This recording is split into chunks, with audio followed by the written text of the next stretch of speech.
దానికి మరి మన దగ్గర మ్యూజిక్ డైరెక్టర్లే లేనట్టుగా ఒక కీరవాణి గారిని తీసుకొచ్చి దానికి మ్యూజిక్ డైరెక్షన్ అన్నది చాలా సోషల్ మీడియాలో మాధ్యమాల్లో అంతటా కూడా అభ్యంతరం వ్యక్తమవుతున్నటువంటి విషయం అధ్యక్ష.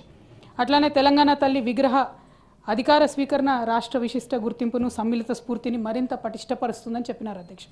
అధ్యక్ష, ఇక్కడ ఒక రిక్వెస్ట్ ఏంటంటే తెలంగాణ తల్లి ఉద్యమ సందర్భంలో వేలాదిగా పెట్టుకున్నాం అధ్యక్ష.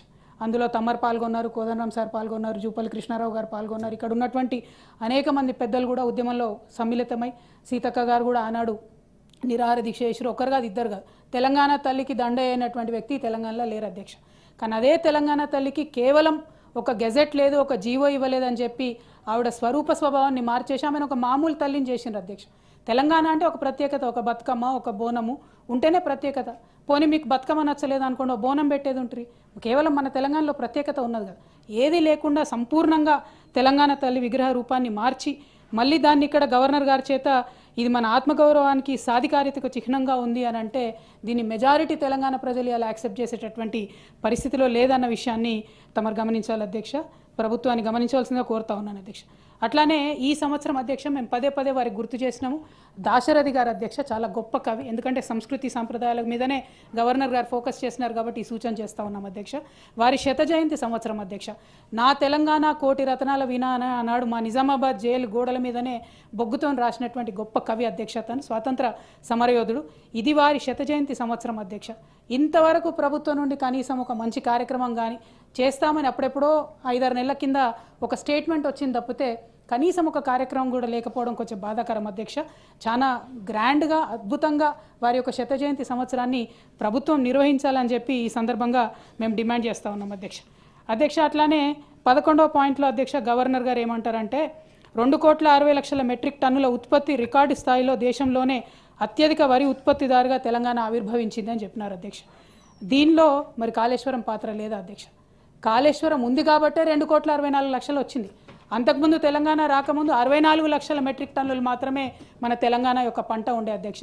10 సంవత్సరాల్లో ఏం జరిగింది బీఆర్ఎస్ పాలన అని చెప్పి ఇప్పుడు పెద్దలు కోదండరాం గారైనా ఇందాక మాట్లాడిన ఏవిఎన్ రెడ్డి గారు అన్న ప్రతి ఒక్కరు కూడా మాట్లాడుతూ ఉన్నారు అధ్యక్ష. 2,00,00,000 మెట్రిక్ టన్నులకు మరి ఇవాళ వరిధాన్యం ఉత్పత్తి పెరిగిందంటే అది కేవలం బీఆర్ఎస్ పాలనలో, కేసీఆర్ గారి పాలనలో కాళేశ్వరంతోనే పెరిగిందని చెప్పి నేను మాట్లాడుతూ ఉన్నాను అధ్యక్ష. అదేవిధంగా అధ్యక్ష పెద్దలు కోదండరాం గారు మాట్లాడుతూ మనము ఉపాధి మీద పెద్ద ఎత్తున దృష్టి పెట్టాలన్నారు. అది కరెక్టే. కాకపోతే 2,00,00,000 మెట్రిక్ టన్నుల వరిని ఉత్పత్తి చేయగలిగేటటువంటి రంగం ఉపాధి రంగం కాకుండా ఎట్లా పోతుంది అధ్యక్ష? వ్యవసాయ రంగాన్ని ఎందుకు ఇవాళ మీరు సంపూర్ణంగా విస్మరిస్తూ ఉన్నారు? అదే కాళేశ్వరంలో మేడిగడ్డ రిజర్వాయర్ని బూచిగా చూపించి ఇవాళ మొత్తం యావన్ తెలంగాణలో పంటలు ఎండిపోతున్నాయి కదా అధ్యక్ష. తమరు జిల్లాలో తమరు కూడా తెలుసు అధ్యక్ష. ఇదివరకు కాళేశ్వరం నుంచి ఏం చేసినాం మనం? ప్రతి చెరువుని నింపినాం. వాటర్ టేబుల్ పెరిగింది, 7 మీటర్ల పైచిలకు వాటర్ టేబుల్ పెరిగింది. ఇవాళ నేను చెప్పే స్టోరీ కాదు అధ్యక్ష. సోషల్ మీడియాలో మీరు ఎక్కడ చూసినా రైతులే స్వయంగా వీడియోలు తీసుకొని తమ పంటలు తాము నిప్పు పెట్టుకుంటున్నారు, మేకలను వదిలిపెడుతున్నారు, గోదలను వదిలిపెడుతున్నారు తినేసేమని చెప్పి. ఎందుకంటే వారు ఏం చేయలేని పరిస్థితిలో ఉన్నారు అధ్యక్ష. నా రిక్వెస్ట్ ఏంటంటే అధ్యక్ష, ఉపాధి అంటే కేవలం సూటు బూటు వేసుకొని ఏసీ ఆఫీసులలో కూర్చునేది ఉపాధి కాదు. మన చేత మన ఇంట్లో మనం గొర్రెలు పెంచుకున్నా, చేపలు పెంచుకున్నా, వ్యవసాయం చేసినా, ఇంకో పని చేసినా అది కూడా ఉపాధి అవుతుంది అధ్యక్ష. దాని మీద కూడా దయచేసి చిన్న చూపు చూడవద్దని చెప్పి నేను ప్రభుత్వాన్ని కోరుతా ఉన్నాను అధ్యక్ష. అధ్యక్ష 12వ పాయింట్లో గవర్నర్ గారు మాట్లాడారు అధ్యక్ష. మేము 20,000 కోట్ల రూపాయలు రుణమాఫీ చేసినామని చెప్పినారు అధ్యక్ష. అధ్యక్ష, అంతకుముందు ఎన్నికల సందర్భంలో వాళ్ళు ఒక మాట మాట్లాడినారు అధ్యక్ష. 2 లక్షలు మేము రుణం మాఫీ చేస్తాము, మీరు ఇప్పటికైతే ఎవరైనా ₹1,00,000 తీసుకుంటే అర్జెంటుగా బ్యాంకుకు పోండి, రుణం తెచ్చుకోండి అన్నారు అధ్యక్ష. అంటే ఎస్పెషల్లీ అధ్యక్ష, నేను తమరికి కూడా తెలుసు, తమరి జిల్లాలో గిరిజనులు ఎక్కువ ఉంటారు అధ్యక్ష. 10% మన రాష్ట్రంలో గిరిజనులు ఉంటే 20 లక్షల ఎకరాల పైచిలకు వాళ్ళ దగ్గర భూమి ఉన్నది అధ్యక్ష. ఒక్కొక్క గిరిజన బిడ్డ అధ్యక్ష ఇవాళ తండ్రి పేరు మీద, కొడుకు పేరు మీద, బిడ్డ పేరు మీద 2 లక్షల రూపాయలు రుణం తెచ్చుకుంటే అధ్యక్ష 7-8 లక్షల రూపాయలు ఆ ఇండ్లలో అప్పయింది. కానీ ప్రభుత్వం మాత్రం మరి కేవలం 20,000 కోట్లు ఇచ్చి 25 లక్షల మందికి మాత్రం అప్పు తీర్చినామని చెప్తున్నారు అధ్యక్ష. ఇప్పటికీ కూడా అప్పు తీరక సంపూర్ణంగా రుణమాఫీ కాక అనేక కుటుంబాలు బాధపడతా ఉన్నాయి అధ్యక్ష. మరి ఆ సందర్భాన్ని దాన్ని ఎగ్జాక్ట్లీ అది చెప్పకుండా అసలు ఎస్టిమేషన్ ఒక 50,000 కోట్ల రూపాయలు అయితేనే 2 లక్షల రుణమాఫీ అవుతుంది అధ్యక్ష. అది కాకుండా కేవలం 20,000 కోట్లు చేశామని గవర్నర్ గారితో చెప్పించడం అన్నది ఇది ప్రభుత్వం గవర్నర్ గారిని తప్పుదోవ పట్టిస్తుంది అధ్యక్ష, రైతులను మన ప్రజలను కూడా తప్పుదోవ పట్టిస్తుందన్న విషయాన్ని నేను ఈ సందర్భంగా తెలియజేస్తా ఉన్నానండి. అదేవిధంగా 500 రూపాయల బోనస్ ఇచ్చినామని చెప్తా ఉన్నారు అధ్యక్ష. ఇది మాత్రం నేను కొద్దిగా అన్పార్లమెంటరీ అయినా బోగస్ అనే పదాన్ని వాడాల్సి వస్తుంది అధ్యక్ష. ఎందుకంటే ఇది గుండెల్లోంచి వచ్చేటటువంటి బాధ అధ్యక్ష. ప్రతి రైతు ఎక్కడికి పోయినా మీరు మాట్లాడండి ఈ విషయం మాకు బోనస్ రాలేదని చెప్తున్నటువంటి పరిస్థితి ఉంది అధ్యక్ష. దీన్ని 16వ పాయింట్ కింద గవర్నర్ ప్రసంగంలో పెట్టినారు. ఇది చాలా దారుణం అని చెప్పి నేను తెలియజేస్తా ఉన్నాను అధ్యక్ష. అదేవిధంగా 18వ పాయింట్లో అధ్యక్ష, నిరంతర వ్యూహాత్మక ప్రయత్నాల ద్వారా నా ప్రభుత్వం కృష్ణానది జలాలలో తెలంగాణ యొక్క న్యాయబద్ధమైన వాటాను పరిరక్షించుకోవడానికి కేఆర్ఎంబీతోని ఫైట్ చేసినామని చెప్తా ఉన్నారు అధ్యక్ష. మరి నిజంగా అది నిజమే అయితే ఇప్పటి వరకు నాగార్జున సాగర్ ఎందుకు ఇంకా తెలంగాణ గవర్నమెంట్ అండర్లో రాలేదు అనే ప్రశ్న ప్రతి ఒక్క హృదయంలో వస్తూ ఉంది అధ్యక్ష. అటుపక్క లెఫ్ట్ బ్యాంక్ కెనాల్ నుంచి వాళ్ళు వరుసపెట్టి నీళ్లు తీసుకుపోతుంటే కనీసం మన ఇంజనీర్లు అటుపక్క పోయి కొలత తీసుకోలేనటువంటి పరిస్థితిలో ఉంటే మరి ఎందుకు నాగార్జున సాగర్ని స్వాధీనం చేసుకోలేకపోతున్నారో ప్రభుత్వం ఆన్సర్ చేయాల్సినటువంటి అవసరం ఉందని చెప్పి తెలియజేస్తా ఉన్నాను అధ్యక్ష. అదేవిధంగా అధ్యక్ష 21వ పాయింట్లో మహాలక్ష్మి పథకం ఒక గేమ్ చేంజర్గా ఉందని చెప్తా ఉన్నారు అధ్యక్ష. మహాలక్ష్మి అనేది ఒక 4-5 పథకాల సమాహారంగా వాళ్ళు చెప్పినారు అధ్యక్ష. ఇక్కడ చెప్పడం ఏంటంటే మహాలక్ష్మిని మేము చేసేసినామని చెప్తున్నారు, కానీ చేయలేదు అధ్యక్ష. అది పాక్షికంగానే వారు సత్యం చెప్తా ఉన్నారు. అసత్యానికన్నా నిజానికి అర్ధసత్యం చాలా డేంజరస్గా ఉంటుంది అధ్యక్ష. ప్రభుత్వం అర్ధసత్యం చెప్తుంది, ప్రజలకు నిజం చెప్తలేదు. కాబట్టి తక్షణమే మహిళలకు అనౌన్స్ చేసినటువంటి 2,500 రూపాయలు, అదేవిధంగా కళ్యాణ్ లక్ష్మితో పాటు తులం బంగారం వెంటనే రిలీజ్ చేయాలి, ఈ బడ్జెట్లో పెట్టాలని చెప్పి నేను డిమాండ్ చేస్తూ ఉన్నాను అధ్యక్ష. 24వ పాయింట్లో మహిళలకు గ్యాస్ సబ్సిడీ ఇచ్చినామని చెప్తా ఉన్నారు అధ్యక్ష. చాలామంది మహిళలతో ప్రత్యక్షంగా ఇంటరాక్ట్ అయిన తర్వాత నేను చెప్తున్నాను అధ్యక్ష, 500 ఇండ్లకు ఒక ఇంటికి కూడా ఆ పథకం సరిగ్గా అందుతలేదు అధ్యక్ష. ఆ పథకాన్ని దయచేసి రివ్యూ చేసుకొని పారదర్శకంగా అమలు చేయవలసిందిగా నేను ప్రభుత్వాన్ని కోరుతా ఉన్నాను అధ్యక్ష. అట్లానే 35వ పాయింట్లో అధ్యక్ష, మేము ఆరోగ్యశ్రీని 5 లక్షల నుంచి 10 లక్షల వరకు పెంచినామని చెప్తా ఉన్నారు అధ్యక్ష. కేసీఆర్ గారు కూడా ఆనాడు వైఎస్ రాజశేఖర రెడ్డి గారి పథకం వారు 2 లక్షల రూపాయలు పెడితే దాన్ని పెంచి 5 లక్షలకు తీసుకొచ్చినాం అధ్యక్ష. కానీ దాంతోపాటు ప్రభుత్వ హాస్పిటళ్లను మంచిగా చేసేటటువంటి ప్రయత్నం మేము చాలా తీవ్రంగా చేసినాం అధ్యక్ష. దాంతోపాటు ప్రతి జిల్లాలో ఒక మెడికల్ కాలేజ్ పెట్టి అద్భుతమైనటువంటి మల్టీ స్పెషాలిటీ హాస్పిటల్ ప్రతి జిల్లాలో ఇవ్వడం జరిగింది అధ్యక్ష. ఇవాళ ఆ ప్రయత్నం మానేసి ఇంకొక 163 మెడికల్ ప్రొసీజర్లు కూడా ఆరోగ్యశ్రీలో చేర్చి ప్రైవేట్కు ఆ డబ్బును మళ్ళిస్తున్నారు, కానీ ప్రభుత్వ రంగ హాస్పిటల్ను పట్టించుకుంటలేరు అధ్యక్ష. ఇవాళ ప్రభుత్వ ఆసుపత్రికి పోతే ఒకసారి చూస్తే అధ్యక్ష సూది లేదు దూది లేదు అన్నట్టు ఉన్నది అధ్యక్ష, మందులైతే లేనేలేవు అధ్యక్ష. దీని మీద దయచేసి కొద్దిగా ఆలోచన చేయాలి అధ్యక్ష. ఒక మహిళగా నేను కోరేది ఏంటంటే ప్రభుత్వ హాస్పిటల్లో ప్రసవాలు జరగాలి, దానివల్ల పేదవాళ్ళ ఇంట్లో 2 రూపాయల ఆదాయం మిగులుతుంది అనేటటువంటి ఆలోచనతోని అన్ని ప్రొసీజర్స్ కూడా క్రియేట్ చేసి ఇదివరకు పెట్టినాం అధ్యక్ష. దాని మీద దృష్టి దయచేసి ఈ ప్రభుత్వం పెట్టవలసిందిగా రిక్వెస్ట్ చేస్తూ ఉన్నాను. ఎందుకంటే మళ్ళీ ఇప్పుడు ఎక్కడ చూసినా ప్రైవేట్ రంగంలో డెలివరీస్ పెరుగుతున్నటువంటి పరిస్థితి కనబడతా ఉంది అధ్యక్ష. 41వ పాయింట్లో అధ్యక్ష, బీసీల కోసం 42% రిజర్వేషన్ల కోసం మేము ఇక్కడ తీర్మానం పెట్టామని చెప్తా ఉన్నారు అధ్యక్ష. ఇది చాలా సీరియస్ ఇష్యూ అధ్యక్ష. దయచేసి ప్రభుత్వాన్ని నేను కోరుతా ఉన్నాను, రేపు ఎస్సీ వర్గీకరణకు సంబంధించి ఎల్లుండి బీసీలకు సంబంధించి బిల్లు పెడతారని మాకు తెలుస్తూ ఉంది అధ్యక్ష. కానీ ఇంతవరకు మరి ఈ 2 రిపోర్ట్లను ప్రభుత్వం ఎందుకు దాచిపెడుతుంది అధ్యక్ష? డెడికేటెడ్ కమిషన్ వేసినారు, ఆ రిపోర్ట్ ఎందుకు ఇంతవరకు మరి అసెంబ్లీలో పెట్టడం లేదు? మీరు జనాభా లెక్కలు చేసినామంటున్నారు, కులాల వారీగా ఎందుకు ఆ డీటెయిల్స్ అసెంబ్లీలో పెట్టడం లేరు? గ్రామ పంచాయతీల వారీగా ఎందుకు ఆ డీటెయిల్స్ పెడతలేరు? ఆ విషయాన్ని దయచేసి సీరియస్గా తీసుకోవాలి అధ్యక్ష. బిల్లు పెట్టే లోపల కనీసం ఈ రోజో రేపో అసెంబ్లీలో టేబుల్ చేయాలని చెప్పి నేను డిమాండ్ చేస్తూ ఉన్నాను అధ్యక్ష. అట్లానే 42వ పాయింట్లో జస్టిస్ షమీమ్ అఖ్తర్ కమిషన్ సిఫార్సు ఆధారంగా ఎస్సీ ఉపవర్గీకరణ చేస్తున్నామని చెప్తున్నారు అధ్యక్ష. ఆ షమీమ్ అఖ్తర్ గారి రిపోర్ట్ కూడా దయచేసి టోటల్ రిపోర్టు అసెంబ్లీలో పెట్టాలి అధ్యక్ష. ఇక్కడ కూర్చున్న వాళ్ళందరం కూడా అంతో ఇంతో చదువుకున్న వాళ్ళమే, ప్రజా సమస్యల పట్ల అవగాహన ఉన్న వాళ్ళమే అధ్యక్ష. ఆ రిపోర్టు సంపూర్ణంగా చదివితే ఇంకా సాధికారికంగా సూచనలు చేసేటటువంటి అవకాశం ఉంటుంది, కాబట్టి వాటిని పెట్టమని చెప్పి మేము డిమాండ్ చేస్తూ ఉన్నాం అధ్యక్ష.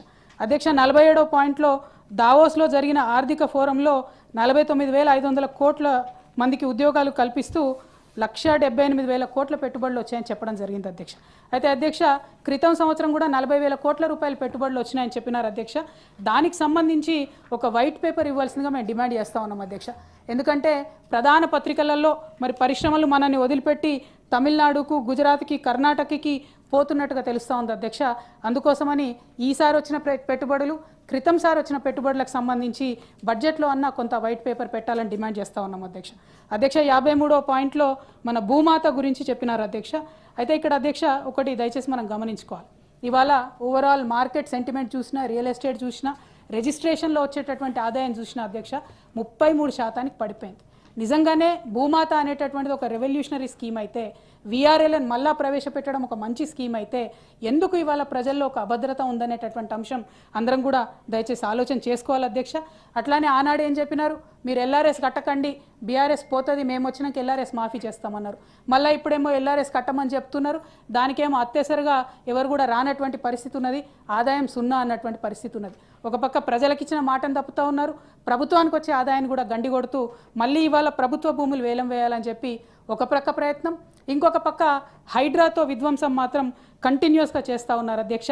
ఇది కరెక్ట్ కాదు. దీన్ని గవర్నర్ ప్రసంగంలో తమరు పెట్టడం, దాని తర్వాత ప్రభుత్వాన్ని, ప్రజల్ని తప్పుదోర పట్టిస్తున్నారని చెప్పి నేను భావిస్తూ ఉన్నాను అధ్యక్ష. చివరిగా ఇక 60వ పాయింట్లో అధ్యక్ష, జనరల్గా మన శాసన మండలి పేరు ఎవరు ఎత్తారు అధ్యక్ష, శాసనసభ పేరే ఎత్తుతారు.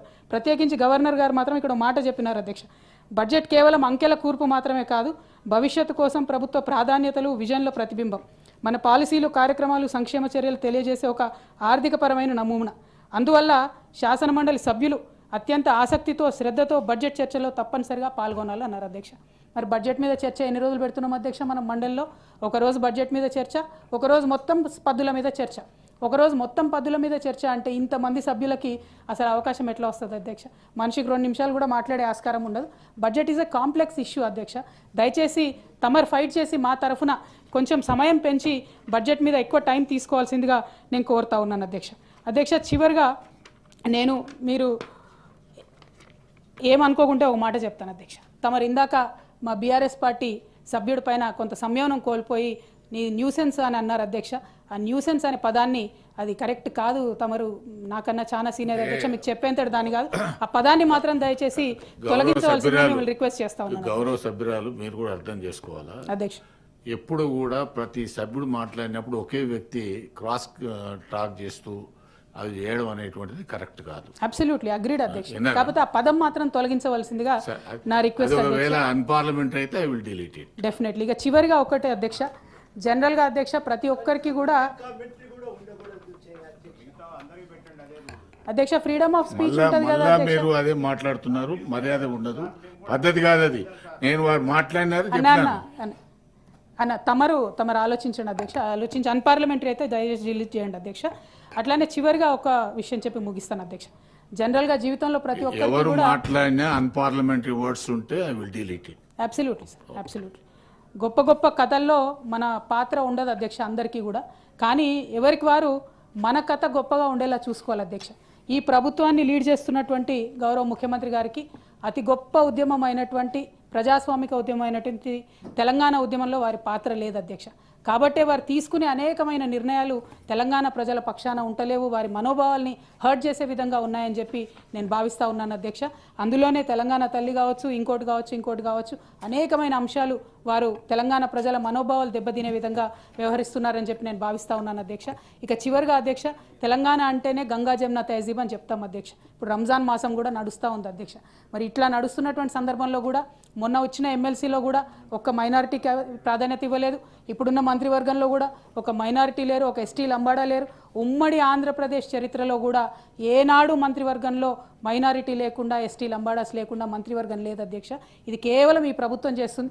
అంటే మనం ప్రభుత్వం తరఫున చేసే ప్రతి విషయాన్ని కూడా ప్రజలు సెంటిమెంటల్గా మా వాళ్ళు ఉన్నారా లేదా, మా వాళ్ళకు ప్రాతినిధ్యం ఉన్నారా లేదా అని మైక్రోస్కోప్ పెట్టుకొని చూస్తారు. కాబట్టి తెలంగాణ సమాజం అంటేనే గంగా జమున తహజీబ్. కాబట్టి ఈ మాట చెబుతూ నేను తమరి దగ్గర సెలవు తీసుకుంటున్నాను అధ్యక్ష. Thank you. జై తెలంగాణ. అమీర్ అలీ ఖాన్ సార్.